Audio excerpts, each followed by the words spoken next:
এই সাম্প্রদায়িক দাঙ্গা সংগঠনের সময় বহিরাগত সন্ত্রাসীদেরকে নিয়ে এসে দেশীয় এবং অটোমেটিক অস্ত্র দিয়ে ফায়ার করা, এই ব্যাপারটিও ভালো দেখায় না।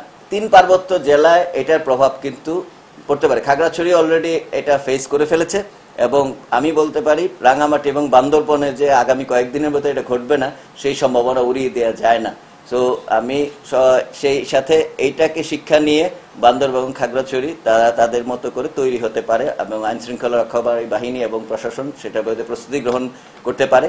আর সর্বোপরি এই পুরা ঘটনাটা আসলে একটি গভীর ষড়যন্ত্র এবং সামনের দিকে বাংলাদেশ যে একটি সামনে গুরুত্বপূর্ণ ঘটনার দিকে যাচ্ছে সেটাকে যাতে নস্যাৎ করতে পারে সেই ধরনের ঘটনা উড়িয়ে দেওয়া যায় না এবং বাংলাদেশে অস্থিতিশীল করে এই পুরা ব্যাপারটিকে, এই এলাকাটাকে যদি দেখানো যায় যে বাংলাদেশে এখন ওই রকম স্থিতিশীল পরিবেশ নাই, তাহলে এটা অন্যদিকে মোড় নিতে পারে।